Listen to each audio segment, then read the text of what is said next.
तत्तं शनन्दे आनन्दिमं शेयनिनन्दशः परमितत्रिपदविन्दिप नमियोषितशोभा गुरुवेशे गोपतिरुई गोपति ज्ञान सहका तारण तरण समर्थ मुनि गुरु संसार निभा धम्म जुत जिनवरि अर्थ तीर्थ है जो भय विनाश भव जो मुनो ममल ज्ञान पर देव को गुरु को धर्म को साक्षी को वरमार नमस्कार। श्री पात्र गर्भ गाथा पहली कारिका दूसरी कारिका मंगलाचरण के रूप में पढ़ेंगे अपन। पात्र में वन विशेष मुनि पात्र स्वयं जिन युक्त पात्र सहा उस ज्ञान मऊ पात्र गर्व शम्युक्त। बहुत बहुमान से दूसरी गाथा।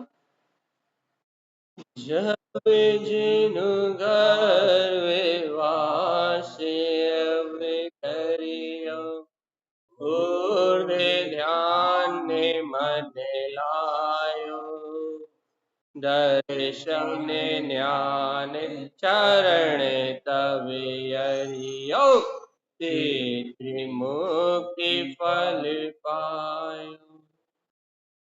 बोलिए पात्र गर्भ गाथा फूलना गाथा की जय हो जय हो जय। एक साथ मंत्र उच्चारण करेंगे।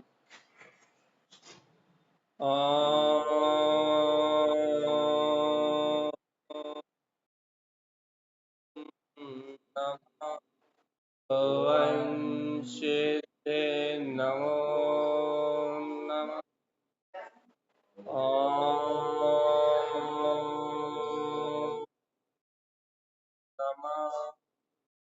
वंशिते नमो नमः।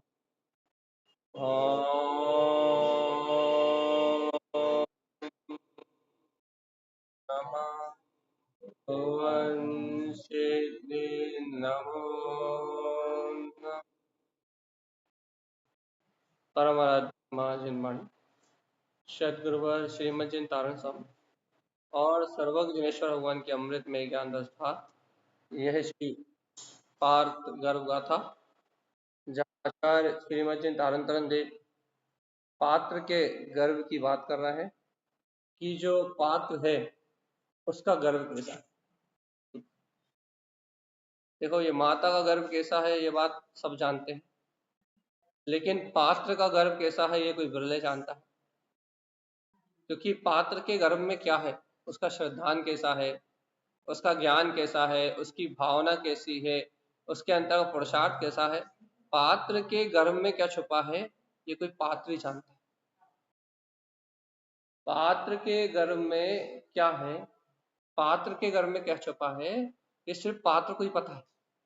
और आचार्य श्रीमद जिन तारण तरन देव उत्तम पात्र है, साधु दशा में है, आत्मलीनता में उस शुद्ध उपयोग में उस अद्भुत अतीन्द्रिय आत्मा का आनंद रसपान कर रहे हैं। स्वयं के अंतर में श्रेष्ठ श्रेष्ठ पात्रता जग गई है और उस श्रेष्ठ पात्रता से वे जैसा मुक्ति में अमृत रस का पान कर रहे हैं वैसी ही उनके अंतर में जो पात्रता प्रकट हुई है, जैसी पात्रता से वो अपने अंतर में अमृत रस का स्वाद ले रहे हैं, बिल्कुल वैसा ही वैसा सेम टू सेम वो कह रहे हैं कि हे जीवात्मा तुम भी अपने अंतर में इस अतीन्द्रिय आनंद को प्रकट करो। यही तो उनकी करुणा है, यही तो आचार्य भगवंत की करुणा है। ये करुणा के भाव के कारण तो दिव्य खिरती है, ये करुणा ही तो शास्त्र लिखने पर मजबूर कर देती है। क्या करुणा क्या करुणा क्या करुणा कि जैसा अमृत रस, जैसा अतुल अद्भुत आनंद, जैसी आत्म रौणता की आनंद अमृत दशा उनके अंतर में स्वयं प्रकट हो रही है, जैसे वे अपने शुद्ध भाव में, चैतन्य भाव में, ज्ञायक भाव में, जैसे वो आत्म अमृत विलास कर रहे हैं, जैसे वो अपने शुद्ध स्वरूप में डूबे हुए हैं, जैसा आध्यात्मिक आत्म आनंद उनके अंतर में प्रकट हो रहा है, बिल्कुल सेम टू सेम वैसा, बिल्कुल as it is same to same वैसा, यदि उन्होंने क्या कहा कि वैसा आनंद तुम भी उपलब्ध करो, इससे मोक्ष मार्ग हो सकता है, इसके अलावा कोई उपाय नहीं है। तो अपन 9 नंबर की गाथा को पढ़ना चाहेंगे। ये 9 नंबर की गाथा में आचार्य भगवान क्षायिक स्वभाव में रमण करने से स्वयं मुक्ति की प्राप्ति होती है, और ज्ञानी साधक नाना प्रकार से इस उत्तम अपना जो श्रेष्ठ स्वभाव है, उस श्रेष्ठ स्वभाव को ग्रहण करके नाना प्रकार से उसमें आचरण करता है। तो 9 नंबर की गाथा से अपन इस बात को समझने का अभ्यास करेंगे कि गुरुदेव क्या कहना चाह रहे हैं, और उनकी बात को समझने का अपने को क्या लाभ है, क्या अभिप्राय है। चलिए पढ़ेंगे एक साथ। जिन नाना प्रकार सुसमय मऊ, जिन अनमोल स्वभाव सुइष्टु, जिन खेपके रमन रय रमिए पऊ, जिन मुक्त मुक्ति दर्शन। क्या गजब है, मुक्त स्वभाव से ही मुक्ति का दर्शन होगा। जो मुक्त है उसी को मुक्ति मिलेगी। जिसके अंतर से मोह का नाश हो गया है, जिसे पर पदार्थों को छोड़ने का भय नहीं है, जिसको ये भय नहीं है कि घर छूट जाएगा तो क्या होगा, परिवार छूट जाएगा तो क्या होगा, शरीर छूट जाएगा तो क्या होगा, जिसे पर पदार्थों को छोड़ने का भय नहीं। आज संसार भयभीत है, संसारी जीव भयभीत है। आज संसार और संसारी जीव भयभीत क्यों है? क्योंकि आज संसार में जो संसारी जीव हैं, वह संसारी जीव अपने मोह के जो निमित्त हैं, संसारी जीवों के जो मोह के निमित्त है, चाहे पति हो, चाहे पुत्र हो, चाहे परिवार हो, आज संसारी जीव क्या करते हैं कि अपने राग और मोह के निमित्तों को छोड़ना नहीं चाहते। हमारी माँ हमसे ना छूट जाए, हमारे पति देव हमसे ना छूट जाए, हमारा मित्र हमसे ना छूट जाए, हमारे बच्चे हमसे ना छूट जाए, हमारे धन दौलत हमसे ना छूट जाए। तो जिन मुक्त मुक्ति दर्शन यहाँ कल्याण किसका होगा, मोक्षार्थी कौन है, भव्य कौन है? कहने लगे जो छोड़ने से डरता नहीं है, बल्कि क्या करता है, मुक्त, मैं तो इन सबसे छूटा छुटाया ही हूं, ये सारे पर पदार्थ मेरे कभी थे ही नहीं। जो ऐसे मुक्त स्वभाव का अनुभव करता है, मुक्ति दर्शन तु, उसे मुक्ति का दर्शन होता है। और जो मुक्त स्वभाव का दर्शन नहीं करता, जो मुक्त स्वभाव को अनुभव नहीं करता, उसे मुक्ति का दर्शन नहीं होता। पहले पक्का एकदम ठोस कर लो, निश्चय कर लो। क्या निश्चय कर लें भैया? आचार्य भगवान क्या कह रहे हैं, गुरुदेव की वाणी में क्या आ रहा है, क्या उपदेश दे रहा है गुरुदेव? क्या कहना भैया, सावधान जीवात्मा। आखिरी लाइन पहले कर ली अपन ने, जिन मुक्त मुक्ति दर्शन तू। पहले तुम ये बताओ कि तुम्हें छोड़ने का डर तो नहीं लगता? का छोड़ने को डर नहीं लगता? क्या पुत्र परिवार दुकान मकान लाड़ी गाड़ी बंगले, ये जितने संयोग हैं, तुम्हें इनका छोड़ने का भय तो नहीं लगता? खेलना लगता है, लगता है, लगता है, इन सब वस्तुओं को छोड़ने में भय लगता है। तो भगवान आत्मा, यदि इन वस्तुओं के छोड़ने का अपने को भय लग रहा है, इसका मतलब अपने अंदर मोह की सत्ता प्रबल है। और अपने अंतर में मोह की सत्ता प्रबल होने के कारण से अपने को इन वस्तुओं के छूटने का भय लग रहा है। कारण क्या है?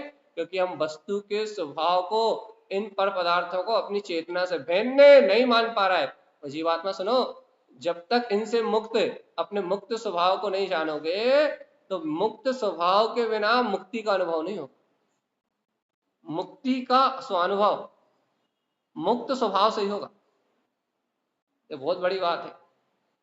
यदि आपको मुक्ति का दर्शन करना है, अपने सिद्ध स्वभाव का दर्शन करना है, तो आपका स्वभाव मुक्त हो।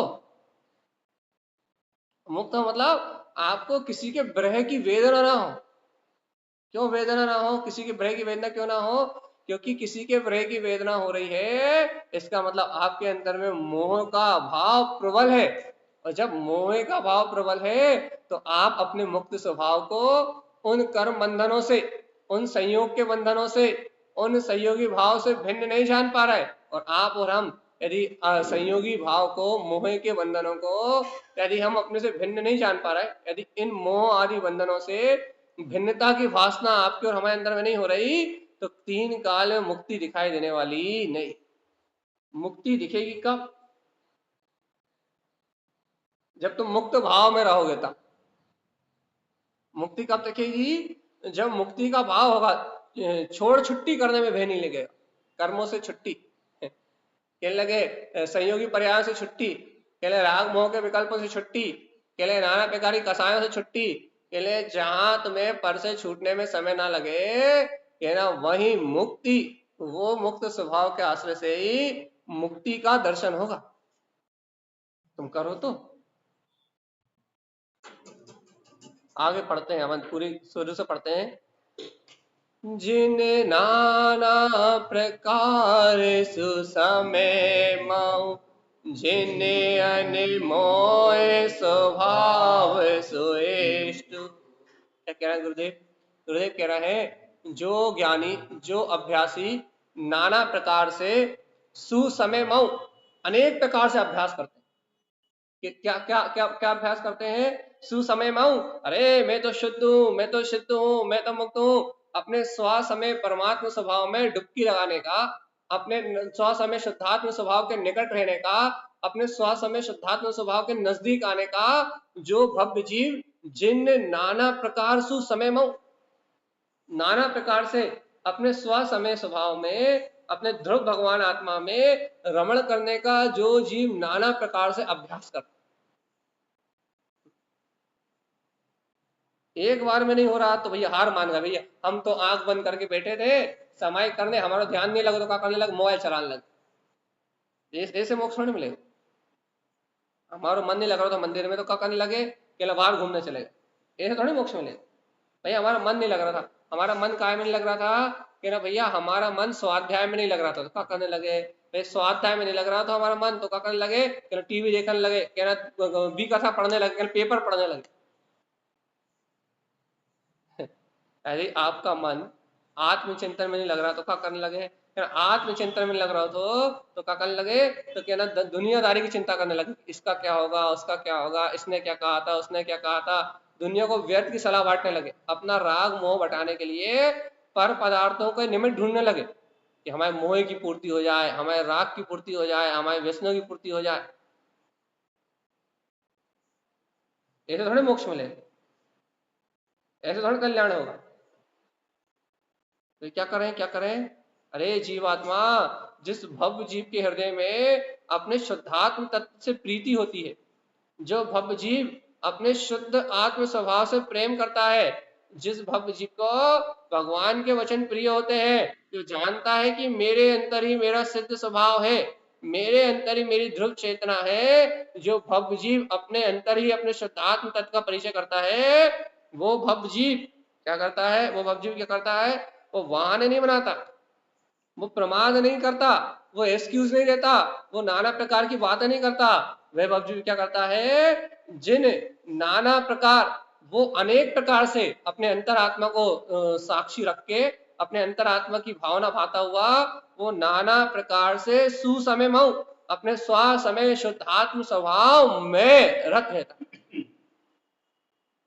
उसकी भावना होती है। क्या भावना होती है? भैया भैया अब आत्मा में मन नहीं लग रहा तो क्या करो? मंदिर आ जाओ, पाठ पूजा कर लो, जय से कल्याण हो जाएगा। ऐसा नहीं है। अभ्यास करता है कि भैया हम इतना पूजा कर रहे हैं या पाठ कर रहे हैं या मंदिर आ रहे हैं, तो भैया हमें अंतर आत्मा में रमणता क्यों नहीं हो रही? नाना प्रकार से स्तुति पढ़ के, भक्ति करके, फूलनाएं पढ़ के, भजन पढ़ के, तत्व चर्चा सुन के, सामायिक करके, चिंतन करके, उससे जैसे भी बने नाना प्रकार के निमित्त संयोग को जुटा के, जिन नाना प्रकार अनेक अनेक प्रकार के उपाय जुटा के सुसमय मऊ, वो ऐसा अभ्यास करता है कि मैं अपने स्वसमय आत्मा में समा जाऊं। वो पुरुषार्थी, वो भव्य जीव होता। ऐसा तारण तारण देव ने कहा। वही वही बात आ गई जो दौलत राम जी ने कही थी, कोटि उपाय करके भी सम्यक ज्ञान को प्राप्त करना चाहिए। करोड़ों करोड़ों उपाय करो तो भी भेद ज्ञान का उपाय करना चाहिए। और ये तारण तारण देव और गहराई से कह रहा है कि जिन नाना प्रकार, वो कह रहा है अनेक अनेक प्रकारों से अपने स्व समय में शुद्ध आत्म स्वभाव में ले रहना चाहिए। तुम हजारों लाखों करोड़ों जितने उपाय करते बने उतने उपाय करो, लेकिन तुम्हारा लक्ष्य एक होना चाहिए कि मैं तो ध्रुव तत्व शुद्धात्मा हूं। संयोग में जो भी चल रहा है वो कर्म उदय, संयोग में जितने भी कर्म उदय ना, वो कर्म उदय तो कर्म सत्ता तक है, कर्म की दशा तक है, लेकिन मेरे अंतर में जो ध्रुव चेतना है वो अकर्म है, वो कर्म से मुक्त है, उसका कर्म से कोई लेना देना नहीं। कोटि उपाय करके भी, हजारों प्रकार की क्रियाएं करके भी क्या करे, स्व समय में आत्म तत्व में रहने का अभ्यास करो। वे नहीं रह पाते तो भैया क्या करें, भैया रहने की कोशिश तो करते हैं, चिंतन करने की कोशिश करते हैं, लेकिन रह नहीं पाते, उपयोग नहीं लगता, यहाँ आके विचार आ जाते हैं, तो फिर क्या करते हो कि हम तो सब उसकी भावना वहां ही छोड़ देते हैं, फिर उसमें रहने का अभ्यास ही छोड़ देते हैं और स्वाध्याय करना ही छोड़ देते हैं, और अंतरात्मा की जो प्यास है ध्रुव तत्व को प्राप्त करने की, क्या वो जिज्ञासा भी खत्म हो जाती है। वो क्या हम तो कहाँ लग जाते हैं, क्या पुण्य पाप की क्रिया में लग जाते, मंदिर आ जाते हैं, थोड़ी बहुत यहाँ वहां की क्रिया कर लेते तो धर्म मान लेते हैं, या फिर कहने लगे घर गृहस्थी की सलियों में लगे रहते हैं, बाहर के काम करने में लगे रहते हैं, कहना उसी को धर्म मान लेते। कहला काय भाई तुम हताश काय हो गए, उदास काय हो गए, तुमने उस आत्मा में जाने का बार बार अभ्यास काय नहीं करो। अरे कहना भाई एक दो बार कोशिश तो करी थी, कछु हुआ ही नहीं, दो चार बार कोशिश तो करी थी लेकिन कछु हुआ ही नहीं, तो क्या कर ले, कहना दो चार बार कोशिश करने के बाद जब कछु नहीं भाओ तो हार मान के और बैठ गए कि कछु मिलक तो है ही नहीं, आत्मा आत्मा की बात सुना थे, आत्म अनुभूति हो तो है ही नहीं, तो क्या करने लगे, कहने का मतलब है दिमाग खराब कर दे, है कि नहीं, बताओ ना, अब क्या मतलब है। कैसे समझा, ऐसा चिंतन करता है, प्रश्न खड़ा कर दिया, उसका समाधान क्या है ऐसी जीव के लिए। अपन पहली बात तो समझाए का समाधान अपन बाद में देंगे, पहले अपन ये समाधान दें कि हम कैसे समझे, हाँ हम कैसे समझे कि हमारे अंदर में भी ऐसे भाव आते हैं, हमारे अंदर में भी ऐसी परिणति होती है, कब से अभ्यास कर रहा है, क्या पढ़ रहा है, कब से प्रवचन सब कुछ हो ही नहीं रहा, तो इसी का समाधान गुरु महाराज कह रहा है कि जिन नाना प्रकार, अरे ज्ञानी जो अपनी आत्मा से प्रेम करने वाला, वास्तव में मुक्ति को चाहने वाला जो जीव होता है, वो एक बार के अभ्यास में, दो बार के अभ्यास में, तीन बार के अभ्यास में थकता नहीं, वो नाना प्रकार से, यदि उससे ध्यान नहीं हो रहा, कि वो ध्यान नहीं लगा पा रहा, तो वो दूसरा मार्ग ढूंढता है, वो स्वाध्याय से अपना काम बनाता है, उसे उसे स्वाध्याय नहीं हो पा रहा, उससे स्वाध्याय पढ़ नहीं पा रहा, तो फिर वो क्या करता है, वो चिंतन सुनता है, प्रवचन सुन के अपना काम बनाता है। अब यदि उसे कब प्रवचन में मन नहीं लग रहा, तो फिर वो प्रथमानी योग की कथाएं पढ़ के अपने आप को चित्त में वैराग्य का चिंतन लेके आता। तो क्या करता है, अपने क्या करना है, यदि अपना मन वास्तव में स्व समय शुद्धात्म तत्व में लगाने के लिए, अपन यदि वास्तव में आत्म प्रेमी है, या ये चाहते हैं कि हमारा इस संसार में जन्म मरण नष्ट हो, तो यहाँ भगवंत कह रहा है नाना प्रकार से, यदि एक प्रकार से यदि नहीं हो पा रहा, एक रास्ते से नहीं चल पा रहा है, आप मान लो आपको तत्व चर्चा समझ में नहीं आती, हमारी चर्चा आपको बहुत कठिन लगती है, तो भाई हमारी कठिन लगती है तो भाई खुद शास्त्र खोल के पढ़ो, अच्छे चिंतन लगा लगा के, अच्छे एक एक लाइन का अर्थ समझ समझ के खुद पढ़ो। भैया शास्त्र की बात भी हमें समझ में नहीं आती, अरे तो प्रथमानी योग की कहानी पढ़ो, उस किस्से के माध्यम से देखो कि किसी ने पुण्य किया तो उसे कैसा फल मिला, पाप किया तो कैसा फल मिला, और अंत में तो उसे सम्यक दर्शन ही प्राप्त करना पड़ा, तभी मोक्ष हुआ। तो ऐसा बार बार पढ़ के, ऐसा बार बार सुन के क्या करो, नाना प्रकार से कोई जुगत लगाओ, क्या जुगत लगाओ, कि हमें हमारा अंतर आत्म तत्व, हमें हमारी शुद्ध चेतना स्वीकार हो जाए, क्यों, क्योंकि सम्यक दर्शन के बिना मेरी आत्मा का कोई और छोर नहीं, जुगत लगाओ। और मान लो भाई अपन ने एक दो बार अभ्यास किया या 10-20 बार अभ्यास किया, और अभ्यास किया और अंतर आत्मा की अपने को कोई अंदर स्थिति नहीं बनी, और अपन हताश हो गए, उदास हो गए, और अपन ने वो अभ्यास करने छोड़ दिया, तो भैया जीवात्मा अपने श्वास समय आत्मा को भूलोगे, तत्व की विराधना करोगे, शुद्ध तत्व शुद्धात्मा इसको स्मरण ना करना, इसकी विराधना है, अपने स्वसमय की विराधना का फल ही 84 लाख योनियों में परिभ्रमण है। और अनंत काल से मेरे जीव ने अपनी आत्मा के विराधना के अलावा, शुद्ध आत्म तत्व की विराधना के अलावा या वीतराग धर्म की विराधना के अलावा मेरी आत्मा ने और कोई अपराध नहीं किया। मेरे जीव ने सिर्फ अपने जीव स्वभाव की विराधना की, बस यही सबसे बड़ा अपराध। मेरे अंदर 3 लोक की संपदा थी, मेरे अंतर में अनंत चतुष्टय का शाश्वत वैभव था, मेरे अंतर में 3 लोकों को प्रकाशित करने की शक्ति थी, लेकिन मैंने उस शक्ति को ना जान के, उस अंतरात्मा को ना चाह के उसकी विराधना करके क्या करा, मेरे पर पदार्थों में, पुण्य की क्रियाओं में, व्रतों में, नियम में या फिर बाहर की आचरण में हमने नाना प्रकार से अपना पूरा उपयोग बाहर की ओर लगा दिया, पर्याय की ओर लगा दिया। लेकिन कभी हमने ये विचार नहीं किया कि हम जिस आत्म तत्व की विराधना कर रहे हैं वो आत्म तत्व, वो स्वभाव ही मेरा है। तो इसको भूलने के कारण ही, इसकी विराधना करने के कारण ही अनंत काल से 84 लाख योनियों में परिभ्रमण कर रहा। गुरु महाराज पूछते ना, जम जम बियोए किम सहियो, तम तम दुख लहियो, ऐसे है ना, हाँ, तम तम बियोए दुख लहियो। जब जब तुम अपनी आत्मा की विराधना करते हो, वियोग करते हो, अपने स्वभाव की दृष्टि नहीं रखते, तब तब दुख, आकुलता, जन्म मरण, वेदना और संसार में अनंत दुख के अलावा कुछ तुम्हें प्राप्त नहीं होता। जब तुम्हें पता है कि इस शुद्ध आत्म तत्व को भूलने से ही सारे दुख हैं, फिर इसे स्मरण में क्यों नहीं रखते? जब तुम्हें पता है सारे कष्टों का कारण, सारी दुविधाएं, सारी चिंताएं, सारी शल्य, सारी पीड़ाएं मात्र एक अपने ध्रुव तत्व शुद्धात्मा की विस्मृति से है। जब आप इतने अच्छे से जानते हो कि सारे कष्टों का कारण एकमात्र आत्मा का विस्मरण है, तो फिर अपनी आत्मा की महिमा को, भेद ज्ञान की कला को नाना प्रकार सुसमय मऊ, हे आत्मा, नाना प्रकार से तुम अपने स्वसमय स्वभाव में रमने का अभ्यास क्यों नहीं करते? तो पता है कि इसके अलावा और कोई दूसरा मुक्ति का कारण नहीं है, फिर भी क्यों नहीं करते? देखो आगे, देखो देखो क्या लिखा गुरुदेव ने, क्या लिखा, जिन नाना प्रकार सुसमय मऊ, फिर क्या लिख दिया उन्होंने, जिने अनमोय स्वभाव सुएठु।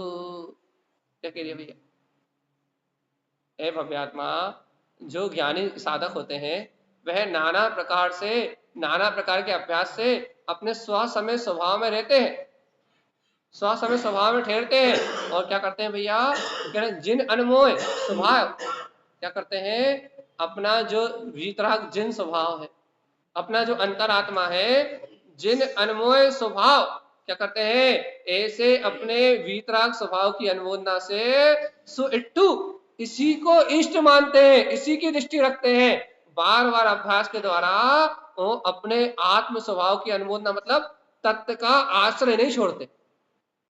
अपन क्या करते हैं, अपन क्या करते हैं, अपन तत्व का आश्रय छोड़ देते, अपन तत्व की भक्ति छोड़ देते हैं, अपन भगवान के द्वारा बताए वस्तु स्वभाव का जो बहुमान होना चाहिए, जो भक्ति होना चाहिए, हम उस भक्ति को भुला देते हैं, उस तत्व के श्रद्धान को भुला देते हैं, उस आत्म अनुभूति की जो अंतर में ज्ञायक सत्ता है ना, उस ज्ञायक सत्ता की महिमा को भुला देते हैं, इसलिए अपने को बोध में नहीं आता।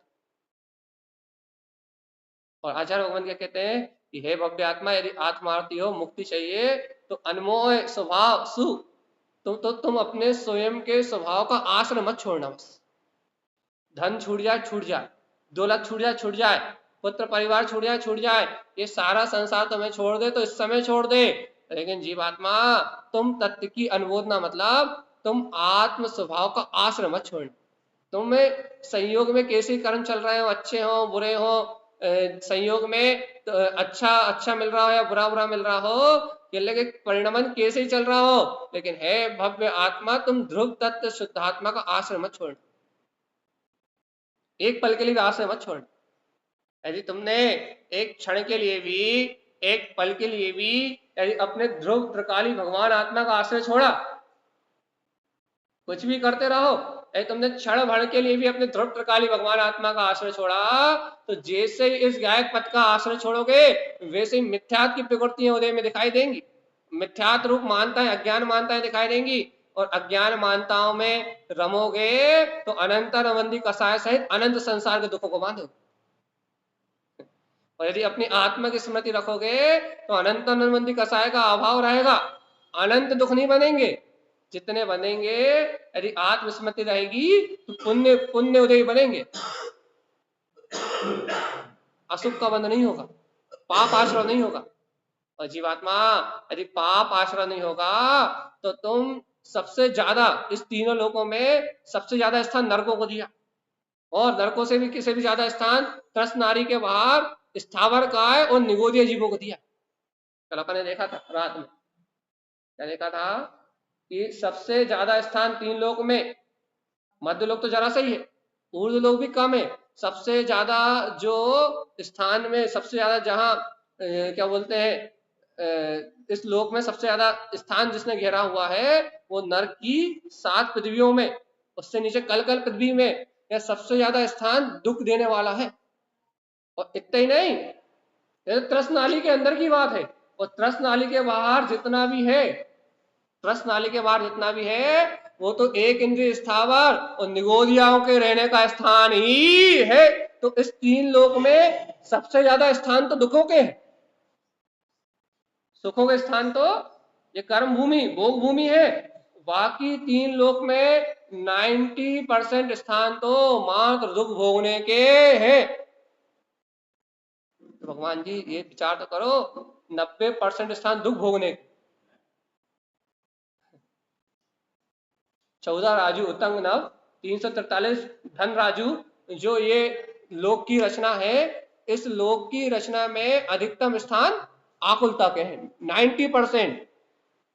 ओनली 10% में स्वर्ग है तुम्हारा, या विमान है, या कर्म भूमि है, इसमें भी छठ काल परिवर्तन, दुखम दुखा आ गया, दुखम आ गया तो वेदना। 90% स्थान तो आकुलता के हैं इस लोक में। इतना जानने के बाद भी तुमने दुखम पंचम काल रूपी कर्म भूमि में जन्म लिया, आर्य खंड में जन्म लिया, और इस आर्य खंड में आके यदि आप और हम आत्मचिंतन करके अपने तत्व का मनन ना करें, अपने स्वभाव का चिंतन ना करें, तो अनंत काल के दुर्गति में चले जाएगा। कल अपन ने कहा था ना, त्रस्त नाली से बाहर निकल गए तो फिर दो इंद्रिय पर्याय प्राप्त करने के लिए त्रस्त नाली में तुम कितने सागरों बाद आओगे, या कितने पंच परावर्तन बाद आओगे। उन पंच परावर्तनों को हिसाब किताब नहीं है, वापस उसमें आने के लिए कितने पंच परावर्तन हो जाएंगे उसका कोई हिसाब किताब नहीं, उसमें वापस एंट्री नहीं मिलेगी। मतलब इल्ली बनने के लिए तरस जाओगे, चींटी बनने के लिए तरस जाओगे। ऐसी इतनी अनंत अतः जीव राशि भरी पड़ी लोक में, और ये अतः अनंत जीव राशि, अनंत ये जीव, ये मात्र आकुलता को भोग रहा है, इनके पास सुख की लगार भी नहीं। आपके पास तो गर्मी लग जाए तो आपने घर में आ जाओ, पंखे के नीचे बैठ जाओ, और ये जो एक इंद्रिय, दो इंद्रिय, तीन इंद्रिय जीव है, या फिर ये तो त्रस्त नाली में जो एक इंद्रिय और निगोदिया है, इनके पास कौन सा एसी, कौन सा कूलर, कौन सी वस्तु है? कुछ इनके पास तो सुख का लेस भी नहीं है, लगार भी नहीं है कि एक समय के लिए भी यदि ये सुख अनुभूति कर पाए, पुण्य पुण्य का कोई अनुभव कर पाए, उसकी लगार भी नहीं है इनके पास, लगार भी, एक सेकंड के लिए भी शांति मिले, इतनी लगार भी नहीं। ऐसी बात करके आप क्या सिद्ध करना चाहते हो? हम ये सिद्ध करना चाहते हैं, यदि भरत क्षेत्र के आर्य खंड में आपका यदि जन्म हो गया है तो वो इसलिए हुआ है, जिन नाना प्रकार सुसमय मऊ। इस आर्य खंड में तुमने जन्म लिया है तो नाना प्रकार से स्वसमय में अपनी आत्म सत्ता की अनुभूति प्रकट करने के लिए लिया है। नहीं तो मलेक्ष खंड में जन्म ले लेते, वो पड़े रहते, विषय भोग में करते ना। मलेक्ष खंड में भी विषय भोग है, अपने जैसे मनुष्य अंश है, लेकिन सिर्फ एक चीज नहीं है। क्या चीज नहीं है? वो तत्व का श्रद्धान प्रकट नहीं कर सकते, समोषण नहीं है, भगवान का शासन नहीं है, जिनवाणी नहीं है। भरत क्षेत्र में ही तुम्हारे आसपास 5 मलेक्ष खंड है, अंतरदीपज, और उन मलेक्ष खंडों में एक बूंद धर्म का अंश नहीं है। यदि मैं इस भरत क्षेत्र में जन्म लेके यदि मलेक्ष खंड में चला जाता तो क्या मेरा जीव कभी आत्मा की बात सुन पाता? और यदि मुझे इस समय आत्म चर्चा सुनने मिल रही है तो आचार्य भगवान कह रहे हैं, सुनो ए भव सुनो, जिन अन्य मोह स्वभाव सुएठो। क्या करो क्या करो, यदि इस आर्य खंड में पुरुषार्थ की भूमि में यदि तुम्हारा जन्म हुआ है तो क्या करो, इस अवसर का लाभ उठाओ। क्या क्या लाभ उठाए कि अनमोह स्वभाव सुइट्ठु, अपने आत्म स्वभाव की अनुमोदना अर्थात अपने ध्रुव शुद्धात्म तत्व का आश्रय बना के रखो। एक समय भी भाव तो ऐसे रखो कि एक समय भी इस ध्रुव शुद्धात्म तत्व का इस विस्मरण ना हो। क्यों? क्योंकि पुरुषार्थ की भूमि पे मेरा जन्म हुआ है, जहां तीर्थंकर जन्मे है। पुरुषार्थ की भूमि पे मेरा जन्म हुआ है, जहां आचार्य श्रीमद जन तारण तरन जैसे महान संत जन्मे हैं। ये पुरुषार्थी नरों की भूमि है, क्षत्रियों की भूमि है। यही सम्यक दर्शन ज्ञान करना सुलभ है। ये पुरुषार्थी क्षत्रियों की भूमि है। यहाँ कोई भी भक्त जीव अपनी योग्यता से, अपनी पात्रता से रत्नात्रय के वैभव को प्रगटा सकता है। ये भूमि का प्रताप है कि यहाँ मैं पुरुषार्थ कर सकता हूं। और यदि ये भूमि नहीं मिली होती, यदि मैं कहीं और जन्मता, मलेक्ष खंडों में मेरा जन्म हो जाता, तो वह भूमि का प्रताप ही ऐसा है, कुछ भी हो तो मैं ऐसे भाव ही नहीं आते कि अरे आत्मा है, परमात्मा है, सिद्धात्मा है, भगवान है, धर्म संबंधी तत्व संबंधी कोई भाव ही नहीं आते। इस भूमि का प्रभाव है, महापुरुषों की भूमि है, तीर्थंकरों की भूमि है, साधु भगवंतों की तारण तरन जैसे महान आचार्यों की भूमि है। इन आचार्य भगवंतों की भूमि पे, इस धरा पे तुमने यदि जन्म लिया है, इस आर्य खंड में यदि तुम जन्मे हो तो आर्य बनो, अर्थात पुरुषार्थी बनो, नर बनो, क्षत्रिय हो। क्या करो, जिन अनमोल स्वभाव सु इट्टू, एक पल के लिए भी अपने आत्म तत्व की अनुमोदना आश्रय छोड़ना नहीं। इट्टू ये इष्ट है, इसके अलावा बाकी सब अनिष्ट है। भोग भूमि में जाके तुमने बहुत भोग करे, स्वर्गों में खूब वैभव को भोग लिया। अरे जीवात्मा, तुमने इस संसार में इस लोक में हर एक स्थान पे अनेक बार जन्म करके, अनेक बार मरण करके इस संसार में तुमने सब कुछ देख लिया। अरे जी भर भर के तुमने इस लोक के कोने कोने को देखा, लेकिन भगवान आत्मा फिर भी एक पल के लिए सुख की रेखा, एक पल के लिए शांति जीव को प्राप्त नहीं हुई। यदि आज शांति चाहते हो, आज आनंद की प्राप्ति चाहते हो, आज मुक्ति चाहते हो, तो जिन अनमोल स्वभाव सु इट्ठु, आज चाहते हो कि मेरे जीवन में कभी आकुलता ना हो, तो क्या करो, अपने जिन स्वभाव की, वीतराग स्वभाव की अनुमोदना करो। यही इष्ट है, यही इष्ट है, यही आर्य खंड में जन्म लेने वाले क्षत्रिय जीव का पुरुषार्थ है।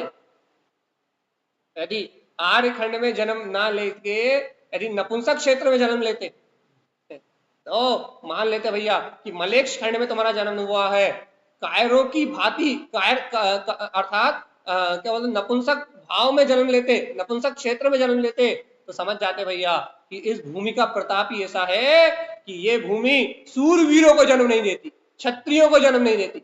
जैसे कहते ना, तीर्थंकर की माँ ही एक ऐसी स्तुति है, एक ऐसी माँ है जो भगवान को जन्म देती है। जैसे तीर्थंकर की माँ भगवंतों को जन्म देती है, वैसे ये भरत भूमि, ये आर्यखंड, ये ऐसी भूमि है जो क्षत्रियों को जन्म देती है। ये कायरों की भूमि नहीं। और मलेक्ष खंड में पैदा होते हैं तो भूमि कायरों की, नपुंसकों की, मतलब तो सम्यक दर्शन ज्ञान शायद को प्रकट नहीं कर सकते। और ये आर्यखंड है, ये भूमि महापुरुषों की है, क्षत्रियों की है। तो अपन ने क्षत्रियों की भूमि पर जन्म लिया किस लिए? खाने पीने सोने इंद्रिय विषय भोग के लिए। भाई ये तो सब जगह है। और देखो तो भैया, एक अच्छी ईमानदारी से अपनी आत्मा से पूछो, एक अच्छी ईमानदारी से पूछना, झूठी बात मत करना। मनुष्य भाव में आ गए तो तुम्हें 5 इंद्रिय के भोग दिखाई देने लगे। जीवात्मा सही बताओ, त्रस नाली के बाहर अनंत अनंत काल तक तुम एक इंद्रिय में पड़े रहे, स्पर्शन इंद्रिय में, एक इंद्रिय पड़े रहे। जब कहाँ थे काम, कहाँ थे ये भोग, कहाँ थी ये विषय, कहाँ थी ये वासनाएं, कहाँ थे डल्लप के गद्दे, कहाँ थे ये एसी, कहाँ थे कूलर, कहाँ थे ये फ्रिज, कहाँ था ये सारा मजमा जो आज तुम्हें दिखाई दे रहा है। जब एक इंद्रिय पर्याय में तुम स्थावर गति में पड़े रहे या निगोद में पड़े रहे तो कहाँ थे ये भोग जिनके लिए भी पागल हो रहा है? कहाँ थे? कहाँ थी पत्नी, कहाँ थे बच्चे, कहाँ थे विषय वासनाओं की इच्छा, कहाँ थी सब, कहाँ थी, कहाँ थी? ना भगवान जी देखो तो कैसा पागलपन है। एक इंद्रिय पर्याय में स्थावर काय में मैंने अनेक जगह अरे पूरे लोकाकाश में अनेक बार जन्म लिया और अनेक बार मरण किया। और देखो तो ये जीवात्मा अज्ञान का अंधकार होने के कारण से वहां सिर्फ आकुलता जन्म मरण के दुखों को ही भोगा। एक एक अंतर मुहूर्त में 18,036 बार जन्म लिया, 18,036 बार मरण किया। मतलब 48 मिनट में इतनी भयानक वेदना को मैंने भोगा। और आज संगीत पंचेंद्री इस भरत क्षेत्र की भूमि पर जन्म लेने के बाद भी आज भी मैं इन विषय वासना को ही, इन भौतिक संपदा को ही अपना भोग मान के इसके भोग में लिप्त हो रहा हूं, इस भोग को अपना भोग मान रहा हूं। अहो जीव, कुछ तो लज्जा करो। महापुरुषों तीर्थंकरों की भूमि पे जन्म लेके तुम पुरुषार्थ नहीं कर रहे, तुम कायर हो रहे हो। कुछ तो लज्जा करो रे, कि नहीं है? महावीर की भूमि पे जन्म लिया और कोई जीव महावीर बनने का पुरुषार्थ ना करे, लज्जा तो करो रे कुछ। तारण तरन देव जैसे संत जिस धरा पे पैदा हुए उस धरा पे तुमने जन्म लिया और उस धरा पे आने के बाद तुम अपने अंतर के ज्ञान मार्ग को प्रकट ना करो, वस्तु के स्वभाव को स्वीकार ना करो, लज्जा तो करो थोड़ी सी। भगवंतों के कुल में जन्म लेने का क्या लाभ, भगवंतों की भूमि पे जन्म लेने का क्या लाभ? इससे अच्छा नारकी हो जाते या इससे अच्छा मलय खंड में पड़े रहते। यदि भोग ही करना थे तो आर्य खंड में जन्म लेने का क्या फायदा, मलय खंड में जन्म लेते।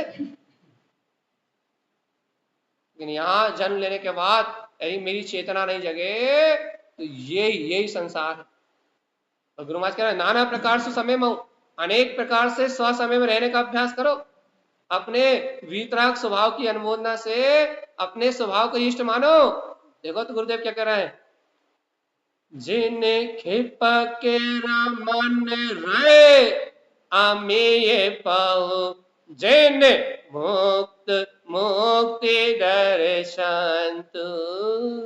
क्या कह रहा है, ए भव तुमने तीर्थंकरों की धरा पे जन्म लिया है तो क्या करो, जिन खिपक रमण, अपने छायक भाव में रमण करो। अरे ओ ज्ञानी कहां भटकता है रे, ले लो इस अनमोल निधि को अपने अंतर में, अपने चैतन्य ध्रुव विलास को, छायक भाव को प्रकट कर लो। रमी ये पाओ, और इसी आत्मा में रमणता को प्राप्त करके अपने शाश्वत स्वभाव को प्राप्त करो। किसको? मुक्त मुक्ति दर्शन। तो जो मुक्त स्वभावी है उस मुक्त स्वभावी आत्मा में रमने से ही स्वयं मुक्ति श्री का दर्शन होगा। मुक्त स्वभाव में रमोगे तो मुक्ति का दर्शन होगा।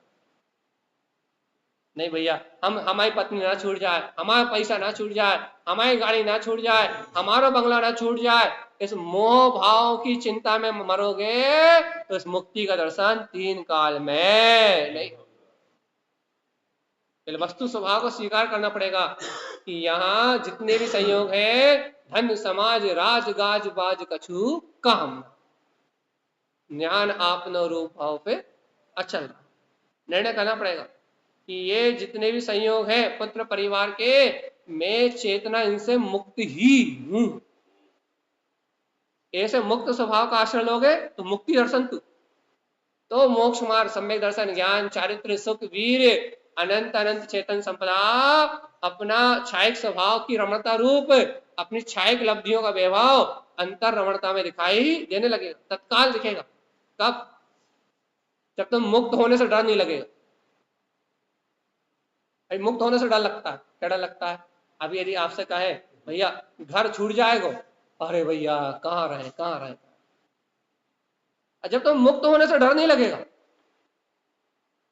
तुम्हें ये निर्णय हो जाएगा कि ये पर पुद्गल पदार्थ मेरे है ही नहीं, ये पुद्गल संयोगों से मेरा जीव मात्र चैतन्य स्वभाव, मेरा ये जीव मात्र इस शरीर से भिन्न ही है। जब तुम्हें शरीर छोड़ने से भय नहीं लगेगा, मृत्यु से भय नहीं लगेगा, जब तुम्हें स्वीकार हो जाएगा कि वास्तव में ये शरीर मेरा नहीं है, पुत्र परिवार मेरा नहीं है, ये धन दौलत मेरे नहीं है, तो मैं तो मुक्त स्वभावी आत्मा ही हूं। और जब तुम मुक्त हो तो मुक्ति दर्शन तू, जब मुक्त हो तो मुक्ति का दर्शन होगा। और भैया अपन बंधे रहे कि भैया घर वाली नहीं छोड़ रही, घर वाला नहीं छोड़ रहा, बच्चे नहीं छोड़ रहा है, अरे कोई नहीं छोड़ा, सबने छोड़ दिया, तुम नहीं छोड़ा। अपन अपने मोह से बंधे रहे और अपन कहा है कि ये नहीं छोड़ रहा है, ये नहीं छोड़ रहा है, ये नहीं छोड़ रहा है, ये नहीं छोड़ रहा है, ये हमें नहीं छोड़ रहा है, ये हमें नहीं छोड़ रहा है। हम खुद अपने मोह से इन इन मान्यताओं में बने रहे, हम खुद अपने अंतर ममत भाव से इन मान्यताओं में बने रहे और नाम लेते रहे इनके कारण बने या इनके कारण बने या इनके कारण नहीं छूट रहा है। यदि हम दूसरों का नाम लगाते रहे और खुद अपने अंतर से अपना मुक्त स्वभाव को ना जाने कि अरे इन कर्मों के प्रपंचों से मेरी चेतना तो भिन्न है, यदि अपने मुक्त ध्रुव गायक स्वभाव का आश्रय ना ले तो तीन काल में मुक्ति का दर्शन नहीं। कोई अपने को पकड़ के नहीं रखा, अपन इन्हें पकड़ के रखे अपनी रात की क्षुधा से। अपने को भय लग रहा है कि भैया यदि ये संयोग छूट गए तो हमें सुख की प्राप्ति कैसे होगी, अपने को भय लग रहा है। अपन भयभीत बने हुए, अपन अंतर मन से भयभीत बने हुए हैं, अंतर मन कांपता है। यदि अपन का है कि भैया अच्छा एक चिंतन तो करो, क्या ना का चिंतन करो, क्या ना कल रात में पिताजी चले गए, अरे क्या ना भैया ऐसा ना कहो, अरे ऐसा चिंतन करो, कल रात में माता जी चली गई, क्या ना भैया ऐसा बात मत कहो, या कहो कल रात में पत्नी चली गई या बच्चे चले गए या पति चला गया, ऐसा चिंतन तो करो, क्या ना भैया ऐसा अशुभ अशुभ वचन मत बोलो भैया, काय मत बोलो भैया, का वो जाएंगे नहीं का, अरे देखता हम पहले चले जाए वो नहीं जाए। ऐसे मोह के भाव रखने वाले को मुक्ति का दर्शन होगा। जिसे ये निर्णय नहीं हो कि प्रत्येक जीव का आयु कर्म निश्चित है, जब जिसको जाना है तब वो जाएगा। यहाँ कोई राजा राणा छत्रपति हत्या के हम जब इतने अच्छे से गा रहे हो कि जब इन सबका भी वियोग हुआ ही तो फिर तुमसे ऐसा कह रहा है चिंतन करवे, तो फिर तुम कहाँ डर रहे हो?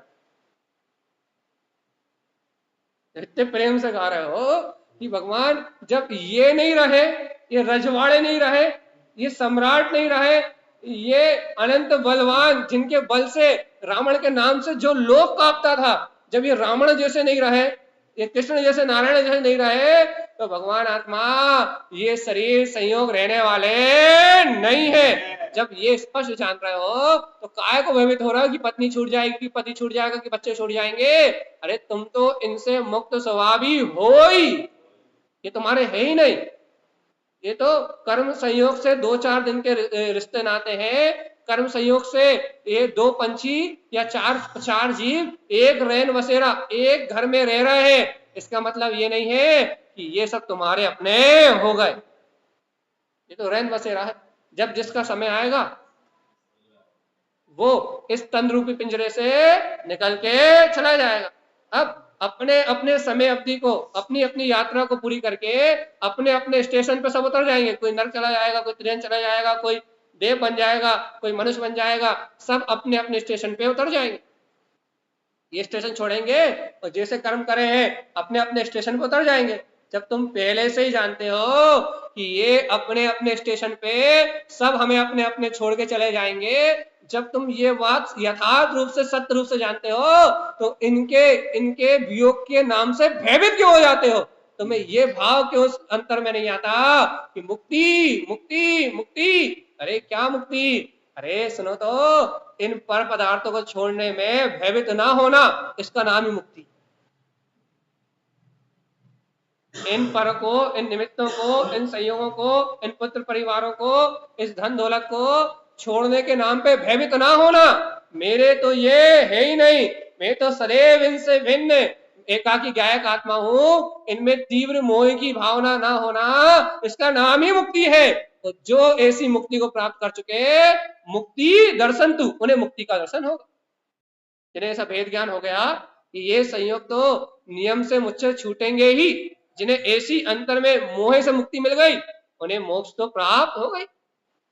और जिनका मोह छूटने को तैयार नहीं है, जिनके अंदर अभी भी मोह के कारण से आसक्ति बनी हुई है, जिन्हें अभी भी मोह के कारण से ऐसा लगता है अरे शरीर ना छूट जाए, परिवार ना छूट जाए, घर ना छूट जाए, हमारी धन दौलत कोई छीन ना ले, कोई हमारा कुछ बिगाड़ ना दे, जिसे अभी भी ये लगता है ये शरीर संयोग आदि ये सब हमारे हैं, जो अभी भी इन पे मोहित होकर बैठे हैं, पुत्र पे, परिवार पे, धन दौलत पे, जो अभी भी इन पे मोहित होकर बैठे हैं, उन्हें 3 काल में मुक्ति का दर्शन नहीं होता।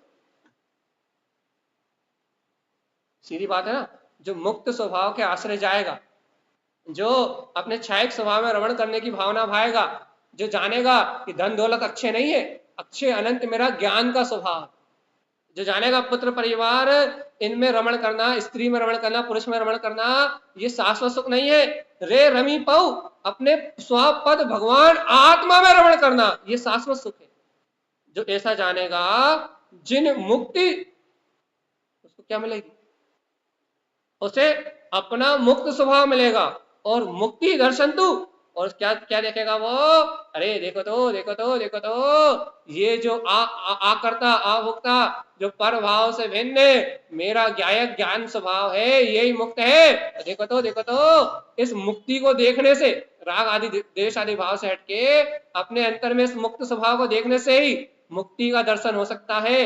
इसके अलावा मुक्ति को देने वाला कोई दूसरा नहीं। जब तक ऐसी अंतरात्मा की लगन नहीं लगेगी, तब तक जीवात्मा, आपका और हमारा जीव संसार में भटकता रहे। अरे कम से कम स्वीकार तो करो। अरे अंतर हृदय से भावना तो भाव कि भगवान मैं कैसा मूर हूं, कैसी मूर्खता अंतर में जन्म ले रही है कि मैं सब जान रहा हूं, सब नश्वर है, सब नश्वर है, सब नश्वर है, फिर भी मैं इन्हें प्राप्त करने की भावना कर रहा हूं।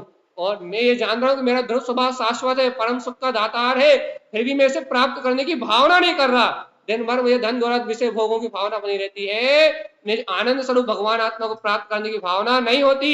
हे प्रभु, आर्य खंड में मैं नपुंसक कैसे जन्म गया? आओ तो, इस आर्य खंड में भगवंतों की भूमि पे, भगवान महावीर के वंश में, तारन तरन के कुल में मुझ जैसे नपुंसक का जन्म कहां से हो गया?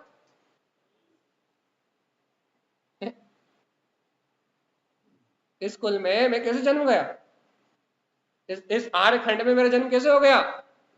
अरे मेरे जैसी रुचि है, मेरे जैसे परिणाम है धन दौलत विषय वासनाओं के लिए, ये तो मलेच्छ परिणाम है, ये तो मलेच्छ खंड के जीवों का परिणाम है कि वो मारते हैं, काटते हैं, धन दौलत के लिए जीते हैं, धन दौलत के लिए ही पूरा जीवन बिता के बिना धर्म के उस मलेच्छ खंड से मरते हैं और मर के नर्क या त्रिंज गति में जाते हैं।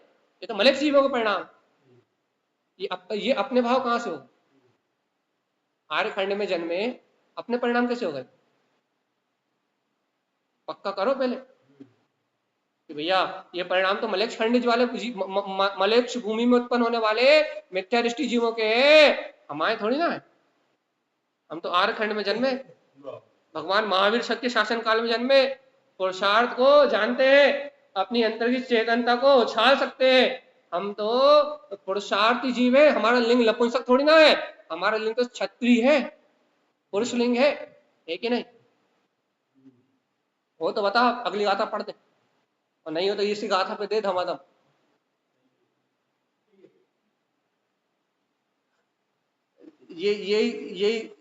यही सुनना है, और नहीं तो अगली गाथा में करना है। नाना प्रकार से स्व समय में अभ्यास करके अपने अनुमोदना इस ध्रुव स्वभाव का आश्रय प्राप्त करके और इस मुक्त स्वभाव के आश्रय से क्षयिक स्वभाव में रमण करते हुए और शुद्ध मुक्ति को प्राप्त करने का भाव है। बताओ अगली गाथा में गुरु महाराज कुछ और कह रहा है, और यदि ऐसा लग रहा भाई नहीं हम तो कायर ही, हमसे तो नहीं हो पा रहा,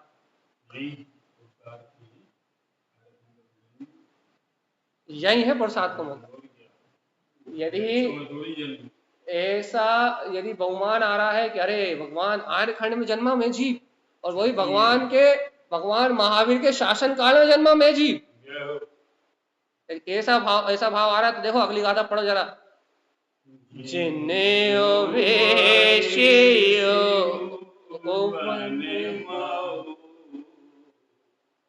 जिन्ने ओवेनी ओवन सहा ओवे ओवन सहाव परमेष्टि है महु जिन्ने नयो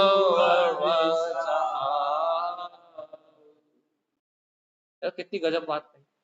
यदि आर खंड में जन्मने का बहुमान है, तारन तरन भगवान के कुल में जन्मने का यदि आपको बहुमान है, देखो क्या कह रहे हैं, जिन्ने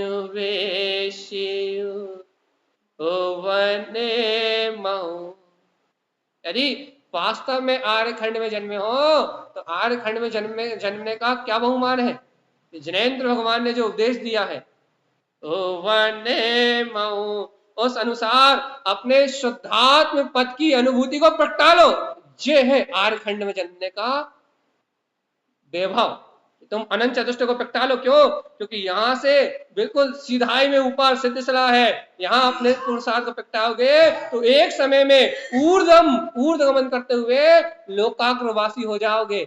यहां से सीधे इस भूमि से ही केवल ज्ञान का जन्म होता है।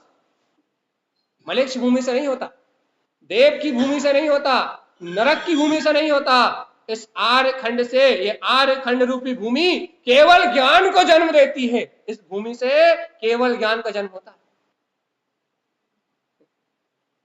ये भूमि केवल ज्ञानी भगवंतों को, केवल ज्ञान की अपूर्व निधि को, सिद्धों जैसे समान सुख को ये भूमि ही उपजाती है। ये उपजाऊ भूमि है, बंजर नहीं। ये तीर्थंकरों को भूमि ये उपजाऊ भूमि है, बंजर नहीं। इसमें तीर्थंकर जन्म लेते हैं, सम्यक दृष्टि जन्म लेते हैं, भावलिंगी संत तारन तरन जैसे योगेश्वर जन्म लेते हैं। यहाँ महापुरुषों का अवतार होता है, यहाँ समोषण लगते हैं, यहाँ दिव्य ध्वनि करती है, यहाँ चलते फिरते सिद्ध दिगंबर साधु चारों दिशाओं में गमनागमन करते हैं। ये सिद्धों की भूमि है, ये पुरुषार्थियों की भूमि है, ये आर्य खंड है। यहाँ नरत्व का जन्म होता, केवल ज्ञान की शक्ति जागती, ये वो क्षेत्र है। यहां होता जन्म। तो तारन तरन देव क्या कह रहा है, तुम इस आर्य खंड में जन्मे हो तो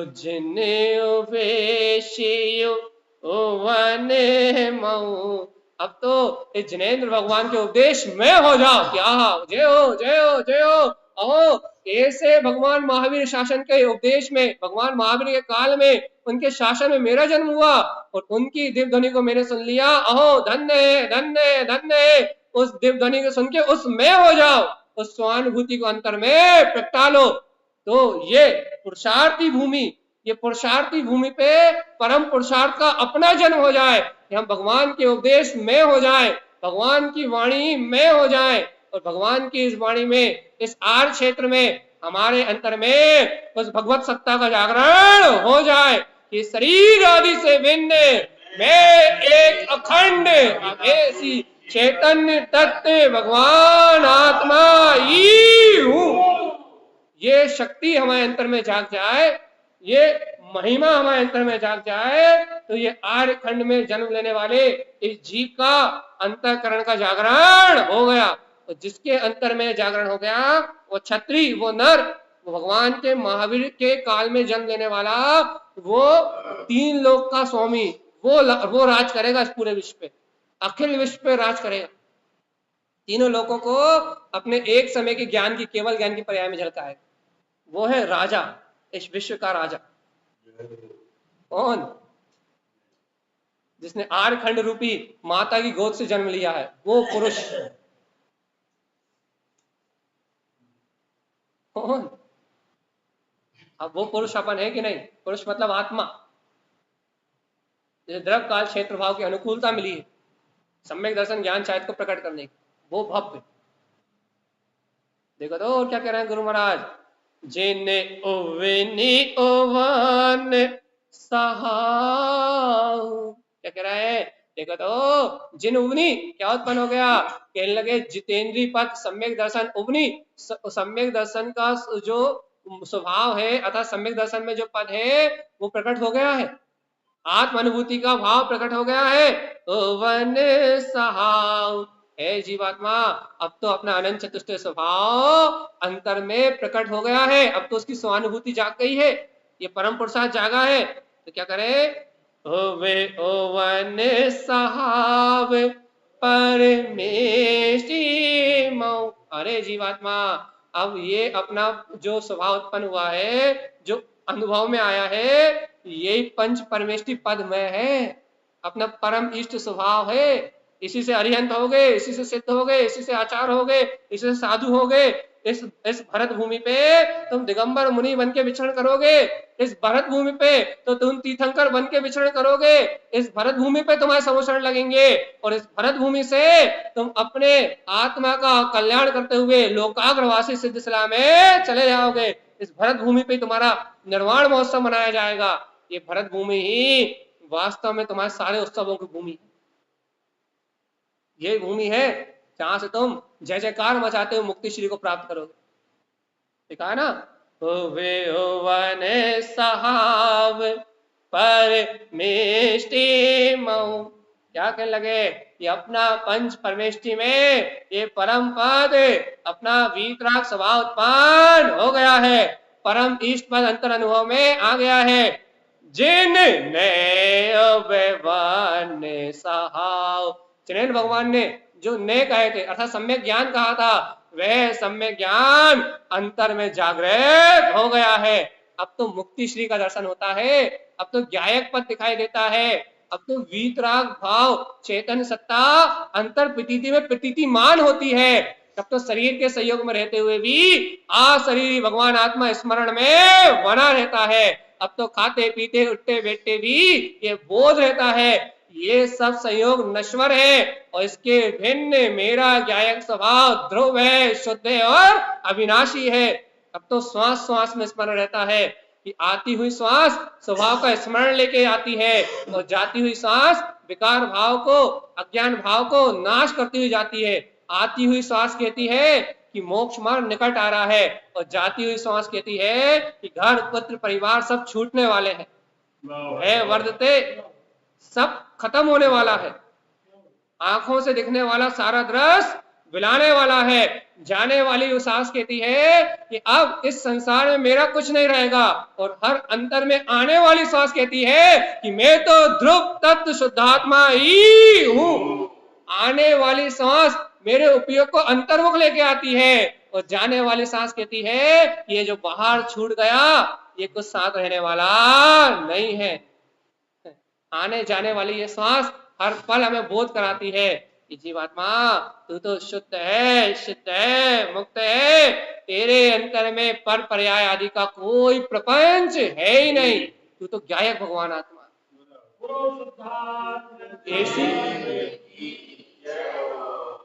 ऐसी महिमा गुरुदेव ने परमेष्टि मऊ अपने पंच परमेष्टि में अपने परम इष्ट स्वभाव की कही है।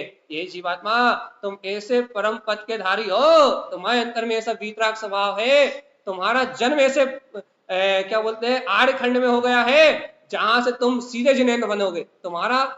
तुम्हारी होनहार ने तुम्हें आर्य खंड रूपी माता के गर्भ से पैदा करा है। तुम्हारे शुभ लक्षणों ने, तुम्हारे अंतर की भावना ने, तुम्हारे अंतर की शक्ति ने तुम्हें आर्यखंड रूपी माता के गर्भ से पैदा करा है। अब तुम कायरता छोड़ो, अब तुम अपनी अंतर की शक्ति को पहचान के और भगवान के उपदेश में आए हुए अपने इस जिन स्वभाव को स्वीकार करो, यही अपना परम इष्ट पद है। जब इस माँ ने जन्म दिया ही है तो फिर अपनी शक्ति को, अपनी सत्ता को पहचान के इस जिनवाणी माँ की शरण में आके और अपने आत्मा के गौरव गाथा को सुन के, अपने शुद्ध तत्व की गौरव गाथा को सुन के बहुमान करो, स्वाभिमान करो कि वाह वाह वाह, अरे देखो तो इस संसार के जीव कैसे पापी हैं, कैसे काम भोग में डूबे हुए हैं, ये इस अनंत चेतन संपदा को नहीं जानते। तो देखो तो आज भगवान महावीर के शासन काल में मैं अपने महावीर को, अर्थात मैं अपने आत्मा महा मतलब अनंत वीर, महावीर मतलब आज मैं इस महावीर के शासन काल में जन्म लेके अपने महावीर अर्थात अपने अनंत वीर को जानता हूं कि मैं केवल ज्ञान को प्रगटा सकता हूं। मैं जानता हूं, अन्य जीव ये बात नहीं जानते। महावीर के शासन काल में मैं अपने अनंत वीर को जानता हूं। तो बताओ, ये समय, ये महापुरुषों की भूमि इस महान वीर के साथ इस केवल ज्ञान की ध्वजा फहराने के लिए मिली है, तो अपन पीछे हट जाएंगे क्या, भग जाएंगे? नहीं। है? अपन क्या करते हैं, वीर वीर सैनिक बन के आओ, कायरता दूर भगाओ। वीतरागता की ध्वजा थामी है, गुरु महाराज का ध्वजा फहरानी है, इस संसार में वीतराग शासन का केसरिया ध्वज फहराना है, तो क्या करना है, वीर रणांगण में आओ। अब भैया कायरता को छोड़ दो, आप अपने अंतर में अज्ञान मानता को छोड़ दो, आप नपुंसकता राग देश के भाव को छोड़ दो। अब तो स्वीकार करो कि मेरे अंतर में मेरा तारण तरण देव या मेरे अंतर में मेरा ब्रह्म स्वभावी परमात्मा इस समय विराजमान है। ऐसी शाश्वत सत्ता को स्वीकार करके इस जगत में आगे बढ़ो, आगे बढ़ो, पीछे मत आओ। निराकार चेतन स्वरूप, ये भगवान तारण तरण के मार्ग में निरंजन निराकार चेतन स्वरूप तारण पंथ में दृढ़ होके आगे बढ़ो। रिटर्न आने का मार्ग नहीं है। हो गया पक्का? क्या पक्का हो गया? हाँ, पक्का हो गया? अपन वीर शासन में जन्मे हैं और अपन वीर हैं, अपन वीर हैं, अपन भी पुरुषार्थ करके पंच परमेष्टिमय होने की अपने अंदर शक्ति है, अपन भी पुरुषार्थ करो जगो भाई। यदि ये सत्य का पुरुषार्थ नहीं हुआ तो अनंत काल की यात्रा हो जाएगी। नीचे गिर गया हूं। इसलिए अपन आज शाम को फिर अपन समझेंगे कि आधी से ज्यादा लोक में 90% भूमि दुख की है, सिर्फ 10% भूमियां जहां इंद्रिय सुख है, और सर्व सुख की भूमि तो एक ही सिद्ध। भैया अपन ऐसे 3 लोग को समझ के, 6 डाला को समझ के, ममल पहाड़ जी को समझ के, इन सभी आचार्यों के ग्रंथों को, भगवान की वाणी को समझ के अपन एक अपने निज आत्मा को समझ जाए तो ये सब अर्थ ग्रंथों का सार है। तो ये सार स्वरूप भगवान आत्मा सभी भक्त जीवों के अनुभव में आए, इसी भावना से आचार्य तारण तरण देव ने ये अमृत की वर्षा करी है। और सभी इस अमृत रस में, ज्ञान अमृत रस में भीग के, कल कहा था ना, ये ज्ञान अमृत परम अमृत है, ये जन्म जरा मृत्यु रोग निवारण, ये परम अमृत है, इससे जन्म जरा आदि मृत्यु का निवारण होगा। तो हम इस भगवान की वाणी के परम अमृत में डूब के अपने निर्माण का मार्ग प्रशस्त करें, यही आचार्य भगवंत का हम समस्त भक्त जीवों के लिए मंगल में उपदेश है। बोलिए आचार्य प्रवर सदगुरुवर शांति तारण तरण मंडलाचार्य